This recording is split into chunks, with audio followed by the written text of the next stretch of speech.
fala tudo o que for necessário com eles hoje. Amém? Lembrando para você, antes de começar a mensagem, todo segundo domingo de cada mês será culto de aliança. Amém? Todos nós teremos que estar bem ajustados em tudo, porque é um culto que Deus vai reforçar a nossa unidade espiritual. Vai ser um culto que cada vez mais vai tomar uma proporção ainda maior e mais gloriosa. E não vamos poder perder a graça que nesse culto que Deus me concedeu para trazer para vocês. Amém? Hoje, fisicamente e minha mente, eu não estou em estado melhor físico. Eu passei muitas horas acordado, tive que ficar muitas horas debaixo de luz, acordando, dormindo, ficando vencendo, lendo, escrevendo e fazendo coisas, vencendo e orando. Amém? Eu queria estar muito mais descansado, mas em espírito eu estou pleno. Amém? O meu espírito está muito pleno. Há uma operação de Deus aqui muito grandiosa para acontecer na sua vida hoje. Então, deixa eu alinhar você que ainda não sabe sobre esse culto. Vocês que são da casa já sabem em partes. E os que são de fora vão ter ainda uma oportunidade de ser abençoados. Mas haverá um ajuste hoje muito sério com vocês aqui dentro. Amém? O culto da aliança, Deus colocou isso no meu coração, meu espírito, já faz alguns dias, já faz algum tempo. E o Senhor falou assim, é necessário que uma vez por mês, todas as regionais, todos vocês, tenham uma mesma direção, uma palavra que venha. Embora o Espírito se move sobre as congregações, sobre os líderes, nós pregamos no mesmo Espírito, mas uma vez por mês é necessário que todos me ouçam pregar ao vivo e simultaneamente. Amém, amém? Vocês só conseguem enxergar uma pequena parte do que realmente está aqui dentro comigo. Você só vê um pouquinho. Uma pequena parte. À medida que você vai crescendo em unidade, desenvolvendo a sua espiritualidade, sendo liberto, sendo curado, sendo restaurado, você começa a enxergar coisas que você não era capaz de enxergar em espírito, de perceber o que você tinha aqui dentro. Muitos não recebem mais por causa ainda da insuficiência em relação à sua própria maturidade. Porque eles não conseguem receber mais porque são imaturos, estão incompletos. Então, não importa o quanto tenha de alimento dentro de uma igreja. Se nós não somos maduros o suficiente para reter esse alimento, perdemos boa parte dele. Por que eu estou falando isso? Porque eu tive uma visão hoje bem clara sobre isso. Eu vi como se estivesse ministrando uma das nossas congregações. Era tanto alimento. Eu vi como se a igreja transbordasse de arroz. E o povo não conseguia reter. Caía tanto arroz em cima dele que eles deixavam cair mais no chão do que nas mãos deles. E aquilo era preocupante, porque depois vinham alguns irmãos que começavam a pegar do chão tudo que sobrava, que não podia desperdiçar as revelações. Aí o Senhor falou assim, a revelação vai vir tão forte, tantas, mas o povo tem que ser suficiente, eles têm que estar preparados para receber a revelação de Deus. E a preparação para receber não é uma condição mental, nem emocional, nem intelectual. Está muito acima disso, isso é uma parte bem pequena. É ajustar você numa posição de sabedoria, numa posição de entendimento espiritual. Amém? É uma posição do seu coração, é uma posição de uma mudança de sentimentos, intenções e valores de vocês. Porque tem muitas coisas para você receber, se você não entende o que é paternidade ainda, você não recebe, meu querido. Você acha que o poder e a unção que te faz cair no poder, te treme, que isso é suficiente. Você está muito enganado. Você não conhece ainda as glórias de Deus que existem dentro de um ministério, debaixo de um manto. Elas vão se revelando a vocês, até se tornar a sua natureza participante da natureza divina. Até que haja um alinhamento perfeito entre o seu caráter e o caráter divino. Até que haja uma completitude entre os seus sentimentos, os seus valores, os seus desejos humanos, com os sentimentos e os valores eternos de Deus na sua vida. Até que você esteja alinhado ao cabeça, que é o nosso Cristo, como um corpo bem ajustado. Então muitas coisas você não pode ainda receber e nem usufruir, enquanto você não se colocar em uma posição de dizer para você mesmo, Senhor, a partir de hoje eu vou lutar por uma maturidade maior, porque eu preciso me unir aos seus propósitos como uma igreja em Cristo Jesus. Dá glória a Jesus. Deu para você me entender? Amém, amém. Então preste atenção nas coisas que nós vamos começar a abordar aqui com vocês. Eu não sei até onde eu vou parar com isso aqui. Ok? Não sei. No livro de Gênesis capítulo 3, no versículo 4 em diante, você vê que a serpente ela vem persuadir Eva. Ela induz, ela deu uma sugestão, e criou uma dúvida no coração de Eva, ao ponto de fazer ela se questionar.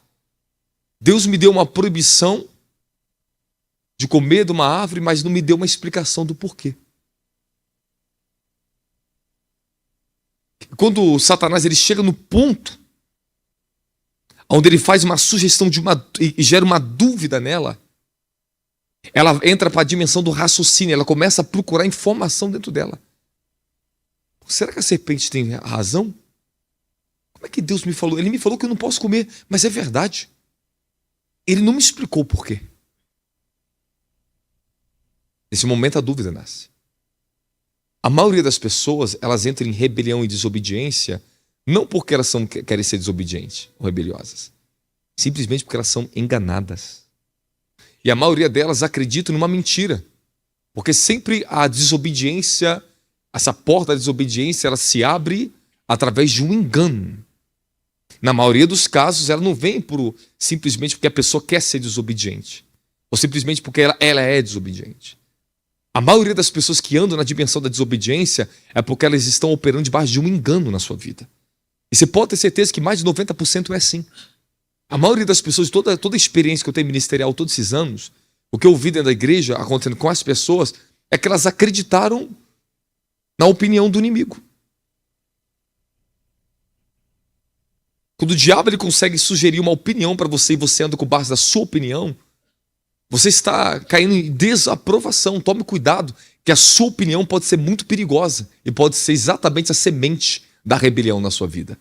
Por que eu estou falando isso? Aqui nós temos liberdade de pensar, de se expressar, irmãos.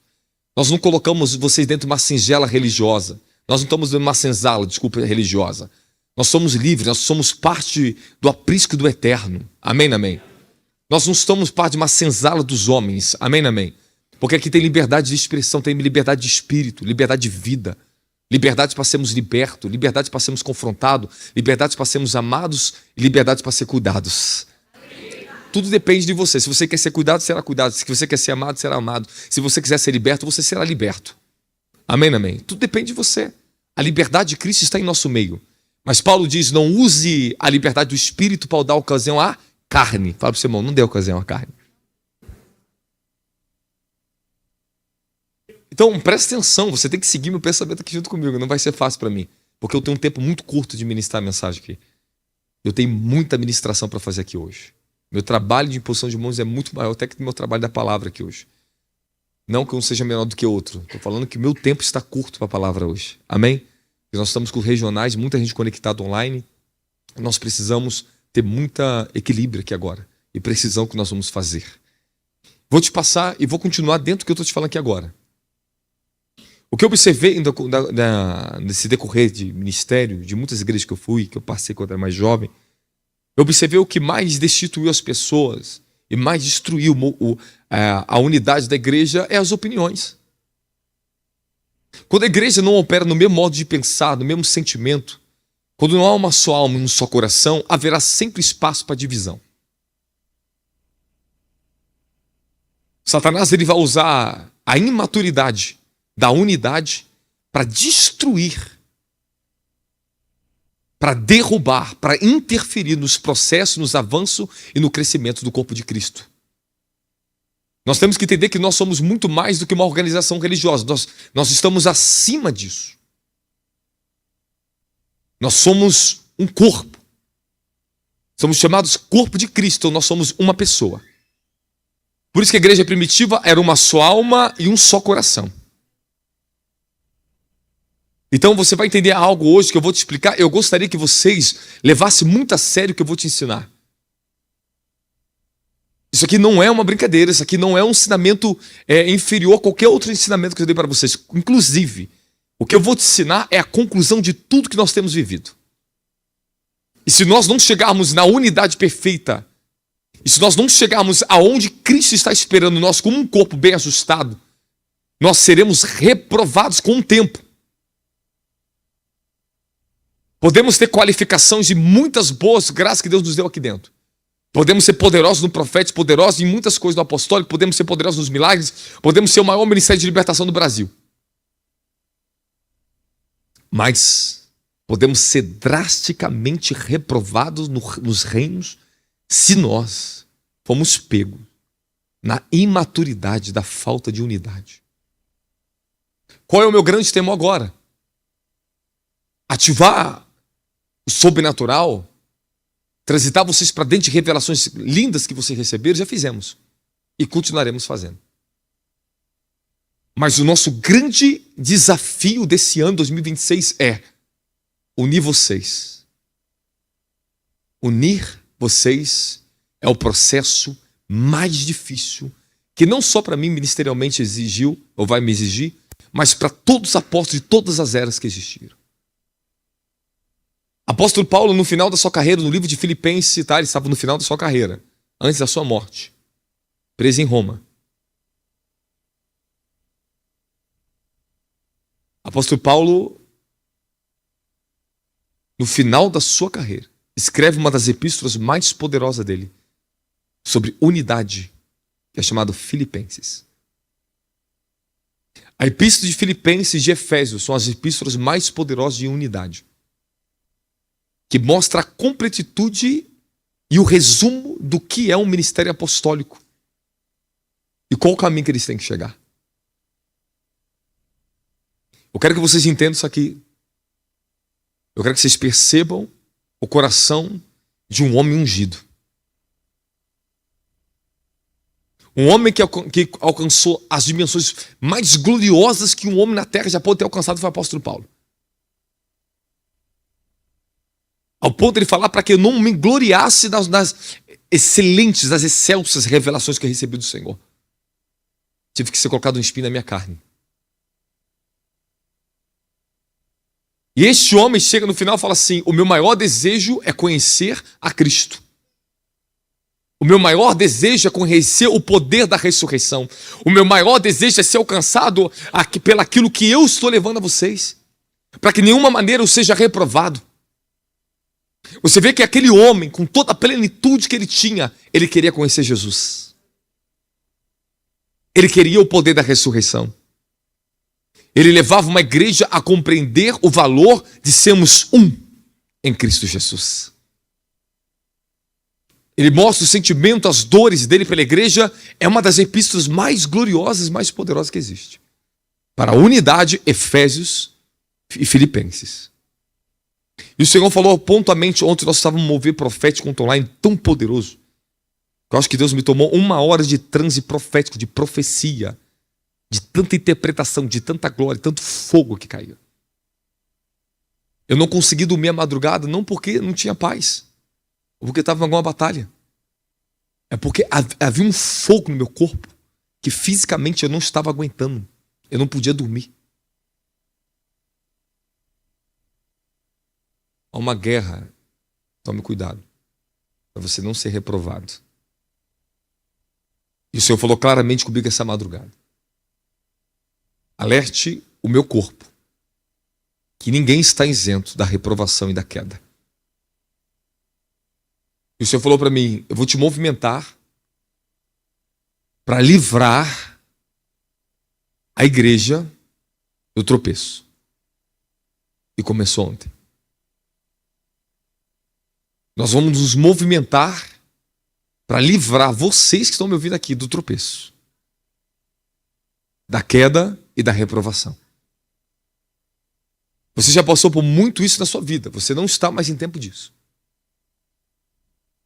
Nós não estamos numa era e um tempo de sermos reprovados pela insuficiência e pela competência daquilo que Deus nos deu.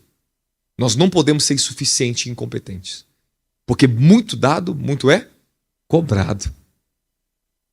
Você está comigo ou não está comigo? Então vamos lá. Os maiores milagres na libertação da sua família vai ser fruto do que você planta dentro da igreja. Se você não conseguir entender o que eu vou te ensinar aqui, difícil será você chegar no final de uma caminhada cristã. tratamos salvação como algo simplesmente individual. Se você não sabe, uma pessoa do seu lado pode destruir você e destituir você até da sua salvação. A salvação não é algo individual, é algo coletivo. Porque se fosse individual, eu não precisaria lutar por você para você ser salvo. Não precisaria de pastor, não precisaria de profeta, não precisaria de apóstolo. Salvação nunca foi algo individual. A salvação é coletiva, é um corpo que precisa ser salvo. O problema que criaram nas doutrinas, nas religiões, me mostra na Bíblia para mim. Ah, não, porque todos compareceremos individualmente, prestaremos conta. Todos compareceremos, mas não está dizendo que a salvação é individual. Enquanto nós estamos nesse plano, como igreja, a salvação é coletiva. Eu vou te provar isso. Eu vou te provar porque se tem um imoral, se tiver um homem imoral dentro da igreja, ele pode destruir o casamento de pessoas. Ele pode levar pessoas à falência. Se nós tivermos mulheres imorais dentro da igreja, ela pode destruir casamentos, ela pode destruir vidas. É o que Paulo diz no livro de 1 Coríntios, ele trata abertamente desse assunto. Ele fala que a imoralidade sexual é capaz de corromper todo o corpo de Cristo. Salvação não é algo individual, é coletivo. Se os líderes andarem dentro, se líderes andam dentro de uma dimensão de imoralidade sexual, esse mesmo espírito estará sobre a igreja, destruindo e levando pessoas à imoralidade sexual. Se a mão que coloca sobre a tua cabeça é uma mão imoral, o espírito de imoralidade já vem na tua vida. Não brinque com imposição de mãos, isso não é uma brincadeira. Então quem disse para você que salvação é individual? Se fosse individual, não precisava lutar para sua alma para arrancar você do inferno. Se fosse individual, o livro de Judas não diria que nós temos que batalhar desprezando até as vestes do pecado imundas de alguns, arrebatando alguns do fogo do inferno. Então a igreja tem que lutar pela salvação da igreja. A igreja tem que lutar pela salvação dos seus filhos.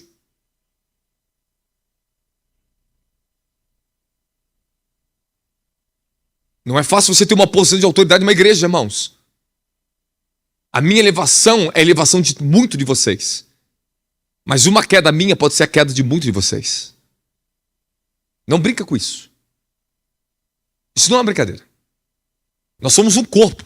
Nos tornamos uma família. E a unidade é a maior expressão e revelação de que a igreja alcançou, de fato, o seu propósito na terra. Enquanto ainda existe individualismo, enquanto a igreja ainda não entendeu que unidade não vem por meio de ordens religiosas, mas através da natureza pela qual nós somos gerados em Cristo. Somos o corpo dele. É pura obra do Espírito Santo a comunhão da igreja. E nós vamos ter que lutar e batalhar por essa revelação, da mesma forma que você luta pelas suas coisas pessoais aqui dentro.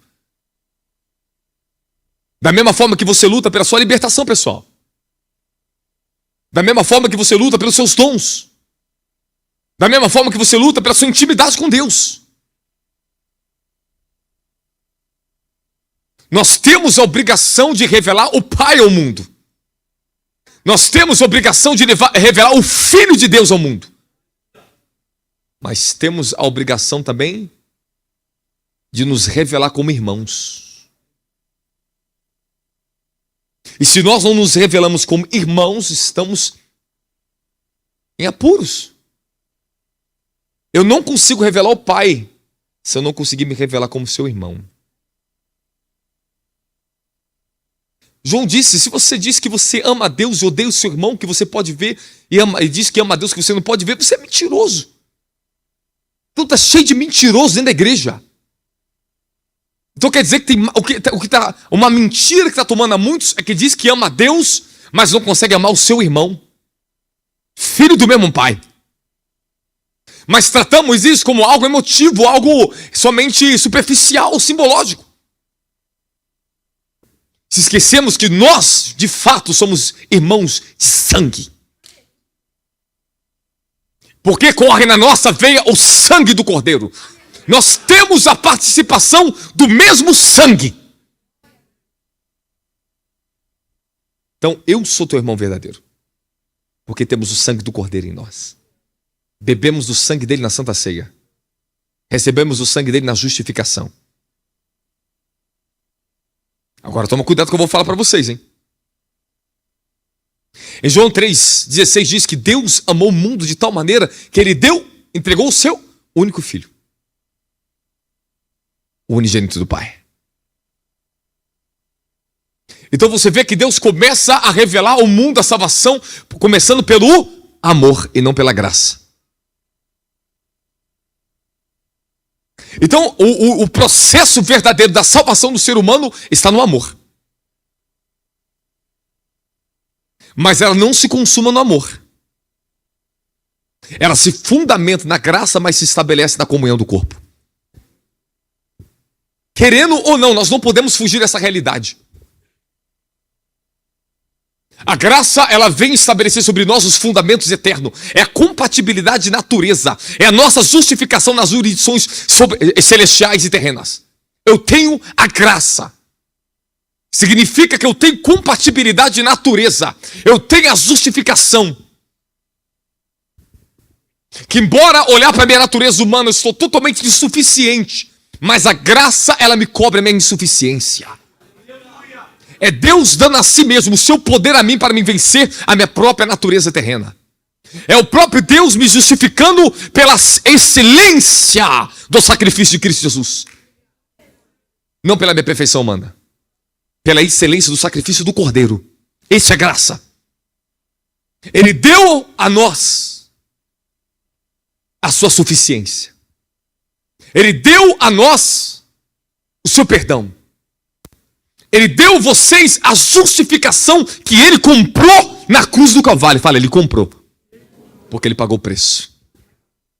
Como diz o livro de Apocalipse, ele foi comprado. Homens, mulheres, povos, nações, todas as tribos e línguas. Foi comprado, fomos comprados pelo seu precioso sangue. Fala, eu fui comprado. Então, você entende que você foi comprado? Tá, mas agora você vai ter que viver, vai ter que experimentar. Porque a nossa condição para nós avançarmos como um corpo de Cristo não depende de quanta informação você acumula aqui dentro e fica escrevendo. Depende da sua experiência com essa realidade. Abandonando nossas opiniões religiosas para nos apropriar da verdade que vai nos transformar, da revelação. Não fique na insuficiência da sua opinião. Cuidado com a tua opinião, porque pode ser a sua grande reprovação na terra. Muitos estão andando cheios de opinião, mas não quer viver uma revelação, uma comunhão. Tu pode ser muito bom, pode ser forte, pode falar o que for, mas se eu não ver você sacrificando pelo teu irmão, você está reprovado. Pode ser pastor, pode ser obreiro, pode ser o que for. Pode ser apóstolo, pode ser profeta, pode ser cheio de conhecimento. Mas se a tua revelação e a tua opinião não te leva a sacrificar-se a si mesmo pelo corpo de Cristo, você está reprovado. Você é um indivíduo que só busca fruto para si. São indivíduos que só buscam um evangelho para si. Querem glória para si. Se um apóstolo e um profeta não sacrificam a vida dele pelo corpo de Cristo, são usurpadores da glória de Deus. Eles só estão aliciando a noiva, fornicando com ela. É hora de Deus derrubar esses fornicadores. Porque são eles que roubam a glória de Deus e a excelência da revelação do corpo. Eu estou te falando sério, isso aqui é sério, isso aqui não é brincadeira não. Porque hoje nós estamos vendo agora uma onda agora, parece que só tem pastor e pessoas da fama no altar. Intocáveis. Você não pode tocar. São de ouro. São de cristal.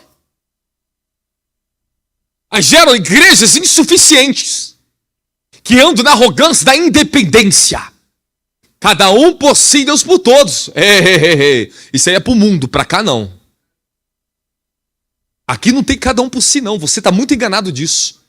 Se você não sabe, parte da tua vitória depende da unção que está na minha vida. parte de vitórias de vocês depende da unção dos dons e da força que Deus deu a alguém que está do seu lado aí, ó. Na guerra, meus queridos, nós estamos em guerra contra o inferno, contra o império das trevas, contra o sistema desse mundo. E uma igreja desunida, ela vai para a guerra, já perdeu a guerra antes de entrar na batalha, antes de entrar na peleja, pela insuficiência da unidade.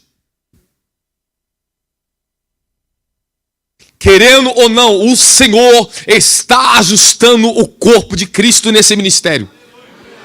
Seremos ajustados, porque independente não vai sobreviver. Meu filho, famosinho não vai sobreviver. Eles são independentes, eles querem fama. Eles querem Cristo online, digital, à distância. Isso não existe no corpo de Cristo. Corpo de Cristo, igreja, é corpo a corpo. Ó. É suportar o fardo um do outro. É carregar aquilo que é difícil em mim, você vai ter que carregar. Porque eu tenho que carregar o que é difícil em você. A igreja tem que entender que nós temos uma ordem, suportai os fardos um dos outros. Gálatas 6. Assim cumprirão a lei de Cristo. O suportar, meu querido, não é tolerar. Tolerar, você se afasta do processo. Mas suportar é se envolver. E se nós não entendemos que a unidade do corpo de Cristo era sacrificial ao ponto de nós temos que suportar uns aos outros. Mas o povo não quer mais suportar. Porque a era da independência, a era que cada um por si, Deus por todos, é a era que cada um quer assistir seu culto na internet, é a hora que cada um segue quem quer, segue seus influenciadores, lê os seus livros, está cheio de conhecimento, cheio de inteligência, mas estão insuficientes na dependência. Não tem humildade? Não tem humildade. É um outro achando que sabe mais do que outros. Já está reprovado, meu querido. Esse é o veneno da serpente. É fazer se você está cheio de conhecimento, fazer você ser e achar que você é Deus. Conheça o nosso evento Avivar, momento de palavra, unção e avivamento com o apóstolo Robson Martins, que vão marcar a sua história. Não perca essa oportunidade de viver dias sobrenaturais na presença de Deus.